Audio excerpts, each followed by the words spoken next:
There's a moment in everyone's life when the mask slips. Maybe it's 3 a.m. and you're staring at the ceiling, feeling like a stranger in your own skin. Maybe it's right after you've performed perfectly at dinner with friends, smiled at all the right moments, laughed at all the right jokes, and now you're sitting in your car, engine off, wondering why you feel so empty. That hollowness you feel, that disconnect between who you pretend to be and who you actually are. Carl Jung spent his entire life warning us about it. He called it the persona, the mask we wear to survive in society. And here's what nobody tells you. That mask isn't just hiding you from the world. It's hiding you from yourself. Every day, millions of people wake up and put on their masks. The confident professional, the devoted parent, the carefree friend, the unbothered survivor. We polish these masks until they shine, until even we forget they're not real. But Jung knew something darker. He knew that the more perfect your mask becomes, the more violent the shadow beneath it grows. Think about it. When was the last time someone asked, "How are you?" and you told them the truth? When was the last time you admitted, even to yourself, that you're drowning in your own performance? We've become so good at pretending that we've forgotten how to be real. Social media didn't create this problem. It just gave us a 24/7 stage to perfect our act. Every post, every story, every carefully curated moment, another layer added to the mask. But here's what Jung discovered in the depths of the human psyche. The persona is that which in reality one is not, but which oneself, as well as others, think one is. Let that sink in. You're not just fooling others, you're fooling yourself. And the price? It's higher than you think. Jung wasn't interested in making people comfortable. He was a doctor of the soul, and he knew that comfort was often the disease, not the cure. He watched his patients, successful people, respected people, crumble under the weight of their own masks. They came to him with anxiety that had no name, depression that had no cause, a sense of unreality, as if they were actors who'd forgotten. They were in a play. Sound familiar? This is the modern epidemic no one talks about. We're not just lonely. We're lonely because we've never actually shown anyone who we are. We're not just anxious. We're anxious because we're constantly performing, terrified the mask might slip. Jung saw this coming. In the early 20th century, as society became more complex, more demanding, he watched people fragment themselves to fit in. The businessman who buried his creativity, the mother who erased her ambitions, the child who learned to smile while dying inside. But Jung's real insight, the darker truth, the mask doesn't just hide your authentic self. It feeds on it. Every time you swallow your truth to keep the peace, every time you smile when you want to scream, every time you say "I'm fine" when you're falling apart, you're not just lying. You're sacrificing a piece of your soul to maintain the performance. And here's where it gets truly dark. The parts of yourself you deny don't disappear. They sink into what Jung called the shadow, the unconscious repository of everything you've rejected about yourself. Your anger, your selfishness, your weird thoughts, your strange desires, your raw humanity. All of it, pressed down, compressed, building pressure in the darkness. The shadow doesn't care about your reputation. It doesn't care about your 5-year plan or your social standing. It only cares about one thing, becoming whole again. And if you won't integrate it consciously, it will force its way out unconsciously. This is why the most controlled people often have the most spectacular breakdowns, why the perfect parent snaps, why the model employee suddenly burns every bridge, why someone who had it all together ends up losing everything. The mask cracks, the shadow erupts, and suddenly you're face to face with every part of yourself. You've spent years denying. But Jung saw something else in these moments of breakdown. He saw breakthrough. Because when the mask finally falls, when you can no longer maintain the performance, that's when real life begins. Not the life your parents wanted for you, not the life society expects, not the life that looks good on Instagram. Your life, raw, messy, authentic, and alive. Jung wrote, "The privilege of a lifetime is to become who you truly are." But notice the word he used, privilege. not right. Not guarantee privilege, because most people will die wearing their masks, never knowing who they really were. Think about that for a moment.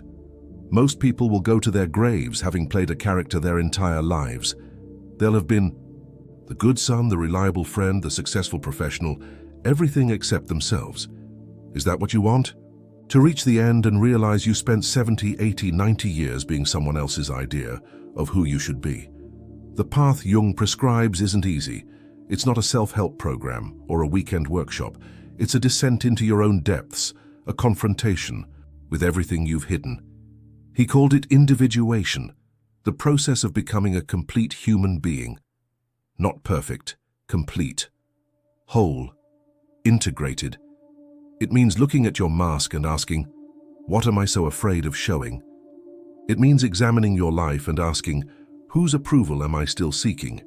Whose voice is in my head when I censor myself? Most importantly, it means befriending your shadow, those parts of you that seem ugly, unacceptable, dangerous. They're not your enemies. They're exiled pieces of your soul waiting to come home. Your anger might be your suppressed passion.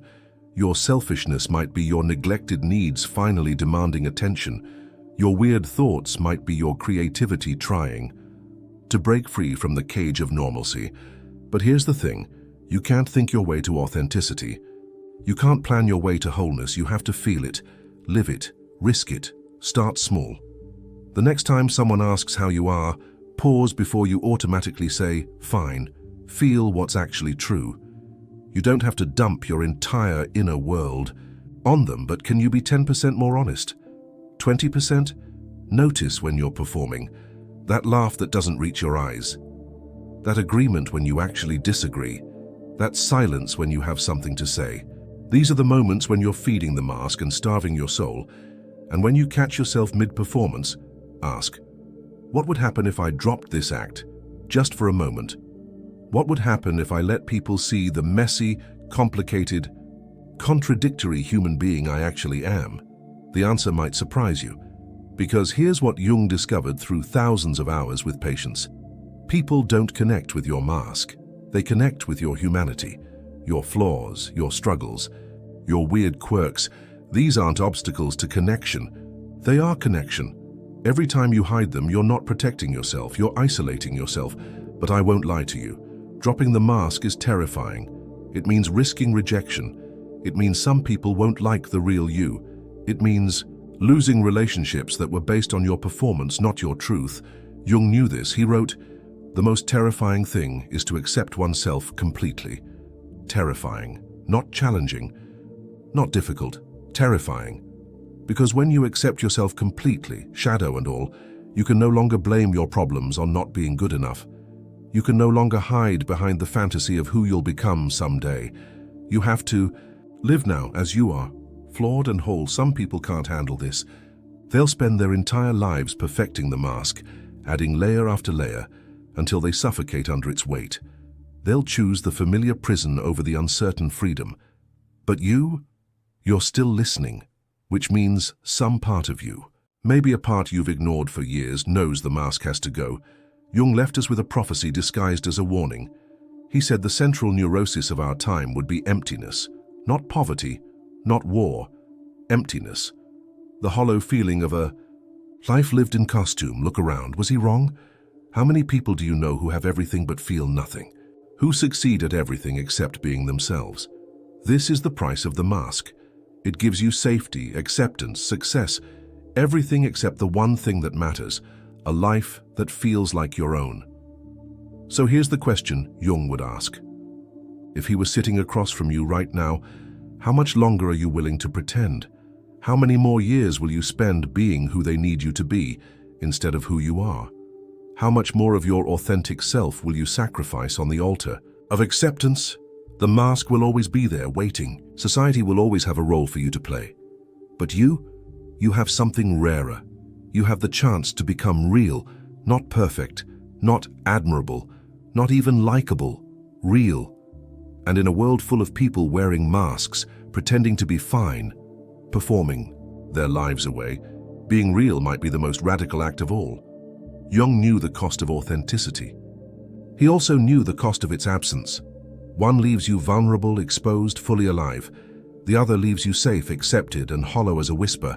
The choice, as always, is yours. But remember, every day you wait, the mask grows thicker. Every day you perform, the shadow grows stronger.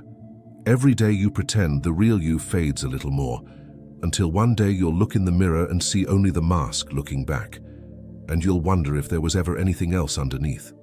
Was there? Only you know the answer, and only you can